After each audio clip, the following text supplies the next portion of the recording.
হঠাৎ তিনি মসজিদে নববীর মিম্বারে পা রেখে বললেন আমিন।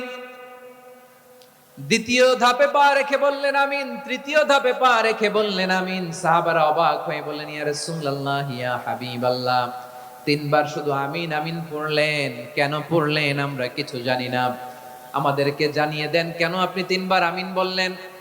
রাহমাতাল লিল আলামিন আল্লাহর হাবিব বললেন, ও আমার প্রাণের সাহাবীরা, আমি যখন মসজিদে নববীর মিম্বারের প্রথম ধাপে পা রেখেছি, সাইয়েদনা জিবরিল এসে আমাকে বলেছে, ও নবী, আপনার নাম শুনে যে ব্যক্তি আপনার উপর দুরূদ পড়ে না তার ধ্বংস। আপনি বলেন আমিন। আমি বলেছি আমিন।